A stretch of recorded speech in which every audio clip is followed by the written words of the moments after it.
La République démocratique du Congo s'apprête à vivre un moment historique ce 3 juin 2025 avec son élection comme membre non permanent du Conseil de sécurité de l'ONU pour la période 2026-2027. Ce samedi 31 mai 2025, le pays a clôturé officiellement la campagne de sa candidature lancée en décembre 2024. Cette candidature a déjà été entérinée au niveau sous-régional et continental. Il restait à convaincre la communauté internationale pour un score honorifique.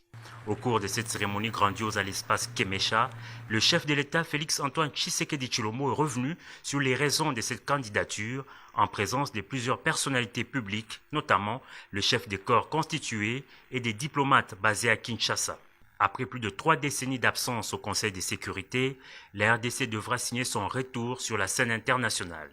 Une expérience qui n'est donc pas nouvelle pour le pays de Lumumba, comme l'a rappelé dans son allocution la ministre d'État, ministre des Affaires étrangères. L'ensemble de notre appareil diplomatique s'est mobilisé pour faire entendre la voix de la RDC, faire valoir la légitimité de notre candidature et tisser des alliances solides dans un esprit de coopération, de paix et de responsabilité.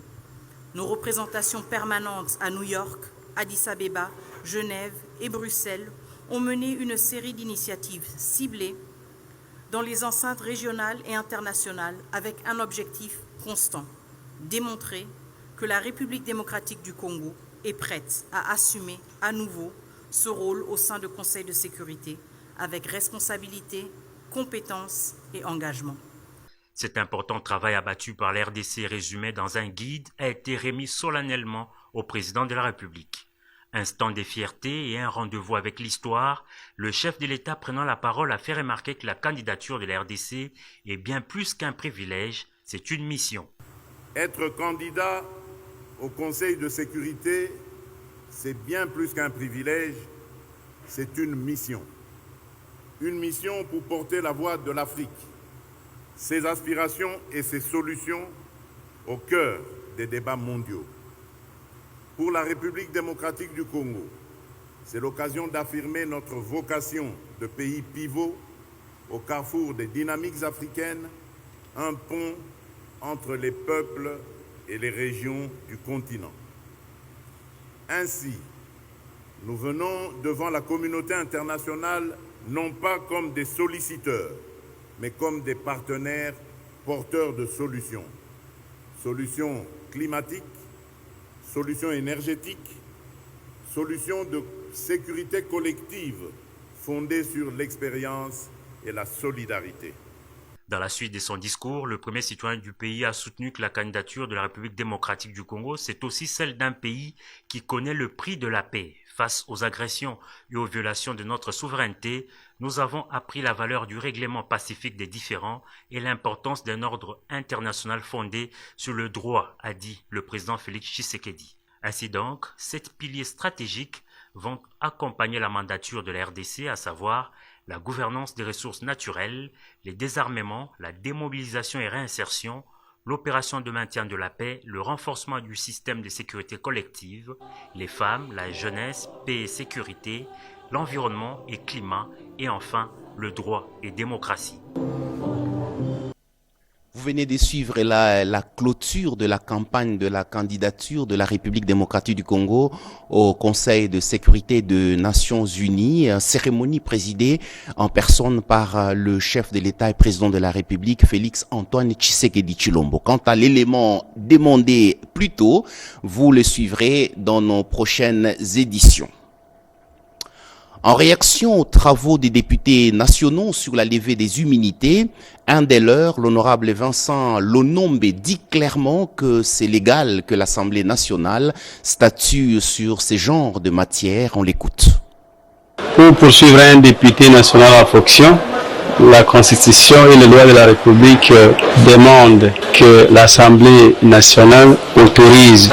Alors, pour se conformer à cette obligation-là, le procureur général de la Cour de cassation avait saisi l'Assemblée nationale pour obtenir l'autorisation d'instruire contre notre collègue Jerry Dikala pour des faits que le procureur général a qualifiés de faux en écriture et usage de faux. Alors, pour traiter de cette question. Il a été mis en place une commission spéciale et temporaire, et c'est conformément au règlement intérieur de l'Assemblée nationale. Cette commission a été certainement présidée par nous, pour le compte de l'honorable Dikala. Nous avons attendu le procureur général, nous avons attendu les collègues députés Dikala. Nous nous sommes rendus compte que les faits pour lesquels le procureur le poursuivait n'avaient rien à voir avec un faux commis en écriture et usage de faux. Au fait, le collègue a acheté une maison entre les mains des héritiers, mais c'est fait qu'une partie des héritiers conteste la vente, mais une autre partie accepte cette vente. Nous avons considéré au niveau de la commission qu'il n'était pas important de différer les collègues devant le procureur général, mais qu'il y avait la possibilité de trouver une solution pour protéger les intérêts de ces héritiers-là qui estiment que leur parcelle a été vendue sans qu'ils ne soient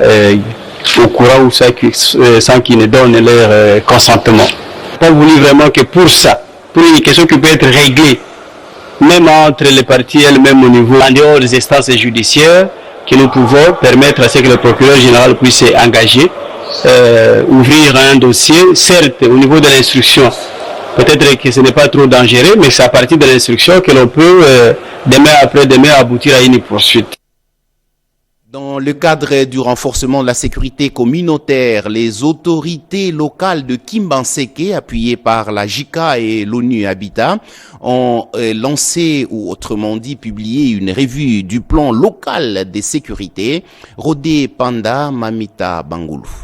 Renforcer la sécurité communautaire avec une police de proximité dans la collaboration étroite entre les forces de l'ordre et les citoyens autour d'un cadre permanent de dialogue et action locale et réduire la criminalité, c'est l'essentiel de la revue du plan local de sécurité élaboré pour la commune de Kimbanseke. Son efficacité repose sur la formation des policiers axée sur la prévention et la résolution des problèmes locaux, la création des structures locales avec les conseils locaux de sécurité de proximité, la lutte contre les banditismes urbains avec le Kuluna, l'insécurité nocturne, les conflits fonciers concentrés sur la route Mokali, quartier Mabanza, Munkota et Ngamayama. La réussite dépend de l'engagement de toutes les parties prenantes, à savoir autorités locales, partenaires internationaux tels que JICA, l'ONU Habitat, ainsi que la population de Kimbanseke, bénéficiaire du projet, créé et animé régulièrement le Conseil local de sécurité de proximité, CLCSP, organisé des patrouilles police-population, sans oublier l'éclairage public. Au finish, il faudra un rapport mensuel et semestriel sur la sécurité en général. C'est ce qui ressort de cet atelier sur le plan local de sécurité dans la commune de Kimbanseke. Nous travaillons toujours en partenariat avec la population.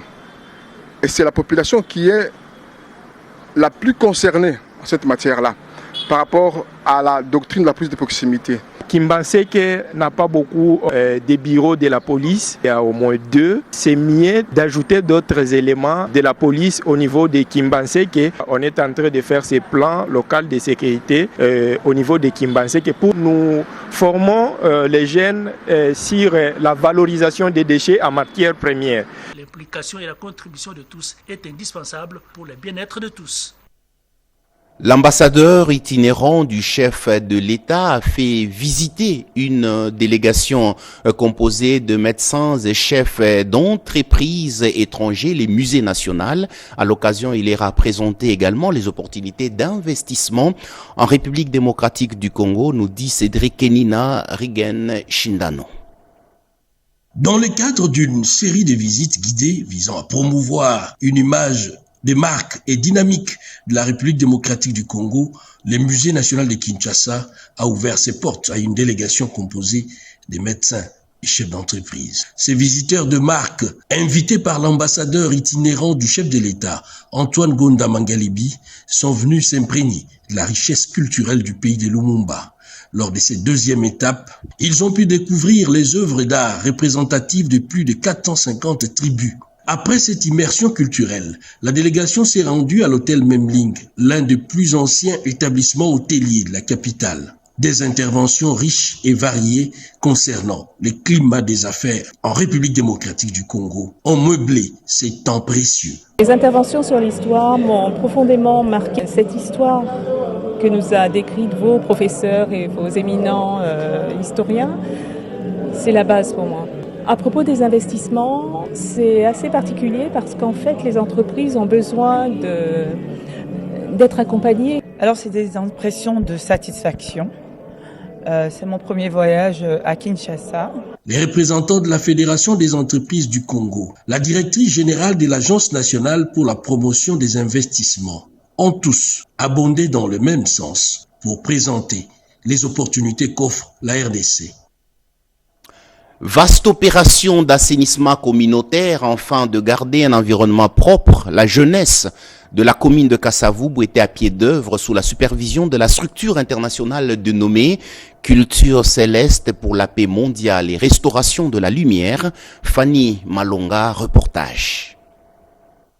La jeunesse de Kasavubu s'élève, balai en main, pour une commune propre et paisible. Sous l'impulsion de la structure internationale HWPL Every, Culture, World of Peace, Restauration of Light, Culture Céleste, Paix mondiale et Restauration de la lumière. Les jeunes artisans de paix ont lancé une vaste campagne d'assainissement communautaire en partenariat avec la commune de Kasavubu. Inauguré par le bourgmestre Finn Masombo, ces mouvements incarnent le changement de mentalité profond.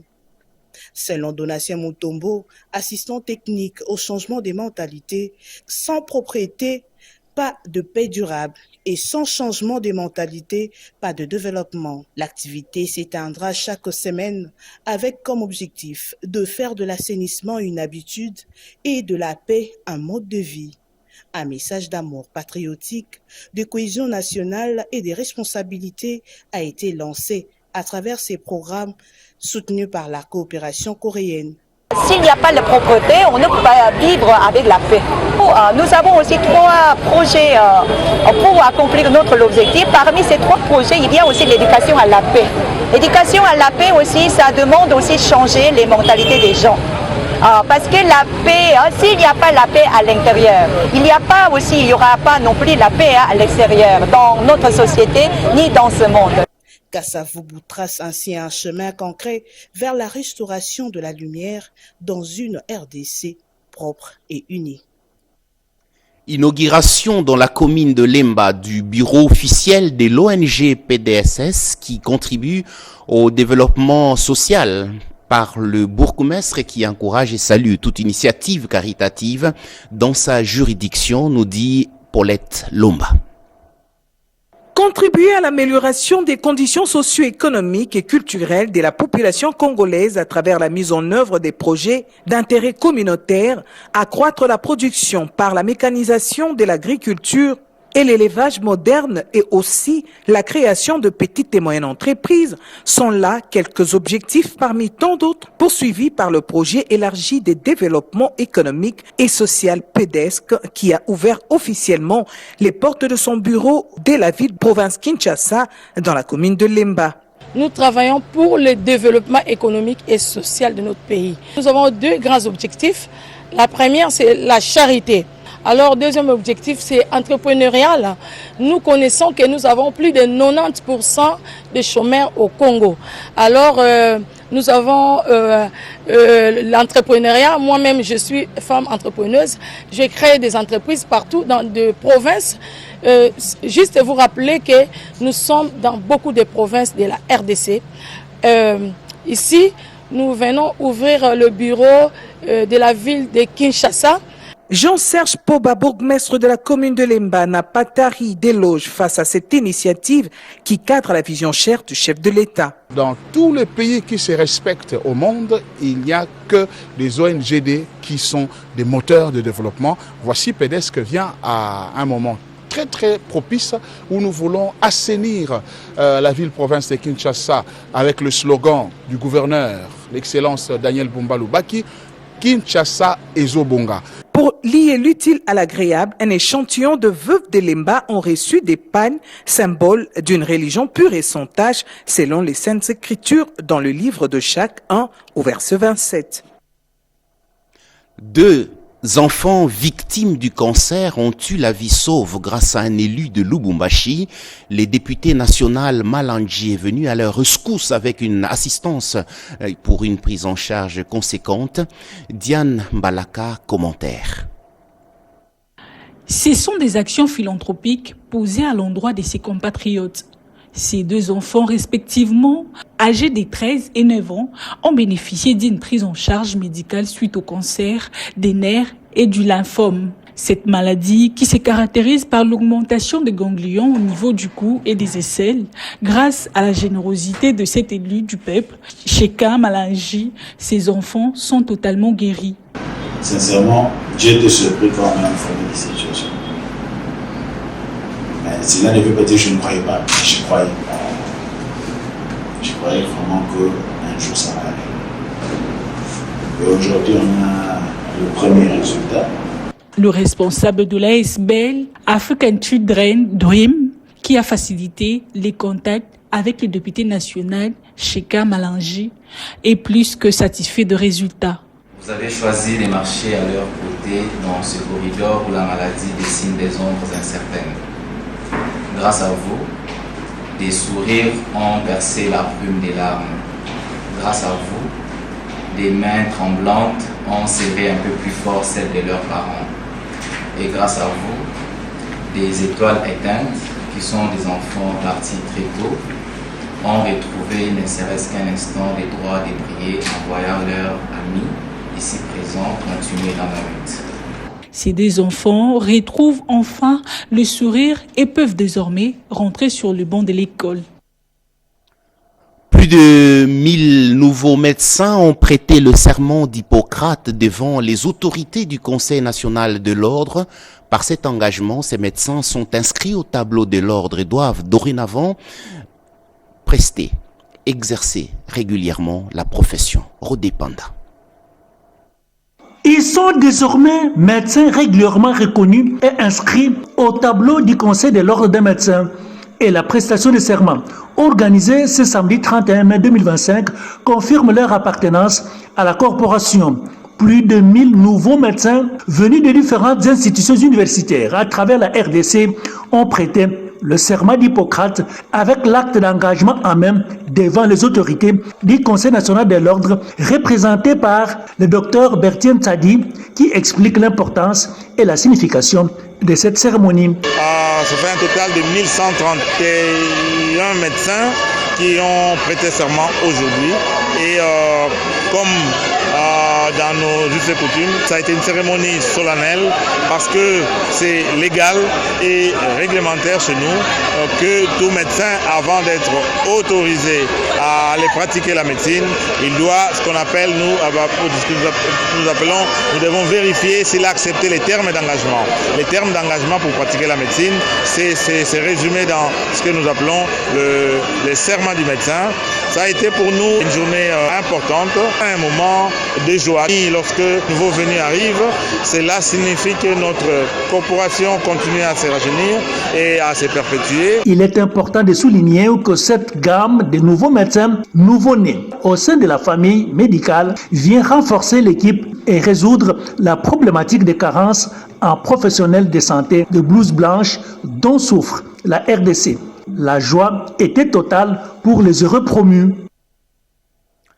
L'ordonnance loi sur l'électricité a suscité beaucoup d'inquiétudes et des commentaires quant à son processus des consultations et aussi sa publication au journal officiel.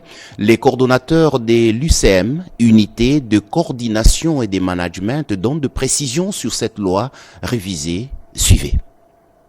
Le gouvernement de la République, à travers le ministère des Ressources hydrauliques et électricité, s'est engagé dans la vulgarisation de la loi révisée numéro 25/025 du 5 février 2025 relative au secteur de l'électricité. En effet, c'est une vieille loi de 10 ans qui permettra à un grand nombre de la population d'avoir accès à l'électricité. Le coordinateur de l'unité de coordination et management des projets du ministère des Ressources hydrauliques et électricité, Jean-Pierre Moukadi, a énuméré les innovations l'innovation de cette loi. On a prévu un dispatching qui va réguler la circulation de l'énergie. Vous savez que nous développons le secteur de l'électricité. Il y aura des interconnexions, il y aura des privés qui auront de réseaux qui vont s'interconnecter sur un réseau. Il y a circulation d'énergie. Il faut qu'il y ait un régulateur qui est là, qui voit comment circulent les énergies. Donc le dispatching va jouer un rôle important dans ce contexte. Pour le spécialiste principal en énergie à la Banque mondiale, Didier Ntsata, la révision de cette loi est déterminante dans le secteur de l'électricité. Cette loi est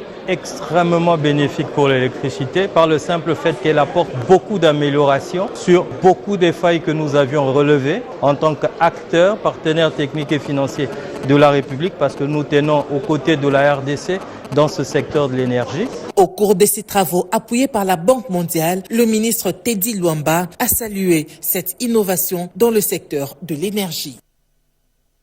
Après une mission en République démocratique du Congo, particulièrement dans les zones à conflit, et après avoir constaté les conditions inhumaines que subissent les millions de déplacés, la rapporteuse spéciale des Nations Unies a animé une conférence de presse sur les droits de déplacés internes. Question d'alerter les décideurs. Mamita Bangoulou. Elle peint un tableau sombre de la situation dans l'est du pays, plus particulièrement dans l'espace occupé par l'armée rwandaise et ses supplétifs de l'AFC M23. Devant la presse, Paola Gavira Bentancourt, rapporteure spéciale des Nations Unies sur les droits humains des déplacés internes, a présenté son rapport qui retrace à travers des témoignages recueillis les atrocités, violations des droits de l'homme et violences sexuelles commises sur la population civile. Ajouté à cela, les déplacements massifs de population. Le gouvernement a la responsabilité prioritaire de prévenir, de protéger, de répondre à les droits humains des personnes déplacées internes. Parce que la souveraineté vient avec des responsabilités. Et ça, c'est les premières responsabilités d'un État. Et il est en train de trouver la paix. La rapporteuse spéciale n'a pas manqué de souligner les efforts humanitaires déployés, mais hélas, jugés largement insuffisants. Parce que mon mandat, c'est la protection et les droits humains des personnes déplacées dans les propres pays. Mais on sait que ça, c'est une situation que les HCR et agences internationales avec les gouvernements sont en train de chercher des solutions pour ces personnes-là. Par ailleurs, elle interpelle la communauté internationale pour un soutien massif, coordonné et durable pour améliorer la situation des déplacés internes. L'aide ne peut être seulement humanitaire, elle doit être également politique en agissant sur les causes profondes des conflits. Pas une école sans banc. Le service national est en train de mettre les bouchées doubles pour la réussite de cette opération. Un nouveau lot de 600 bancs a été remis aux écoles de la capitale congolaise de la République démocratique du Congo. Cédric Kenina, Tony Djouma, reportage. Les gestes paraissent simples, mais significatifs à plusieurs égards. Un banc pour 1, 2 ou 3 élèves, c'est redonner de l'espoir à l'avenir. Et le service national et ses leviers puissants dans la fabrique des bons pupitres, taillés et poncés dans les règles de l'art par des ex-Kuluna qui ont enfilé aujourd'hui avec compétence la tenue des bâtisseurs. Au total, 600 bons pupitres pour l'Institut technique de Massina, l'Institut Lobiko et les lycées Mateno. Nous rendons hommage au chef de l'État pour avoir placé l'éducation comme son cheval de bataille.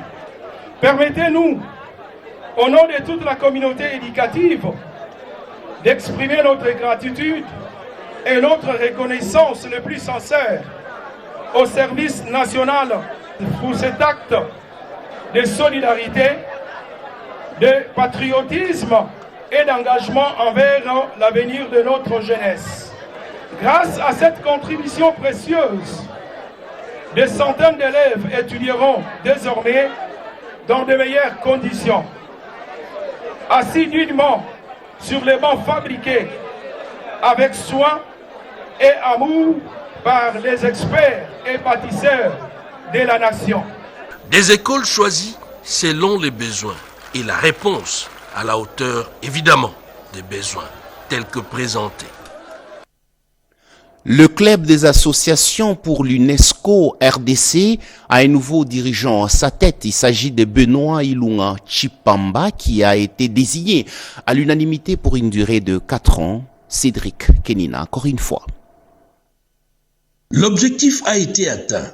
Le club des associations pour l'UNESCO RDC a un nouveau président désigné à l'unanimité. Il s'agit de Benoît Ilunga Tshipamba pour un mandat de 4 ans renouvelable en présence du président de l'espace Afrique de cette association, les Béninois, à l'Oignon Aoumbeji, en visite de travail à Kinshasa. L'expérience en termes de remobilisation sociale, de mobilisation des pouvoirs publics, contribution des gouvernants pour une relance effective du mouvement des associations et clubs pour l'UNESCO en République démocratique du Congo et pour travailler en synergie de manière à asseoir notre contribution vers la paix en RDC. Je vous promets de faire le nécessaire pour que notre mouvement soit un mouvement fort dans notre pays et vulgariser les idéaux de l'UNESCO à la population congolaise dans des écoles associées parce que notre principe et les préambules de l'UNESCO dit la guerre prenant naissance dans l'esprit des hommes,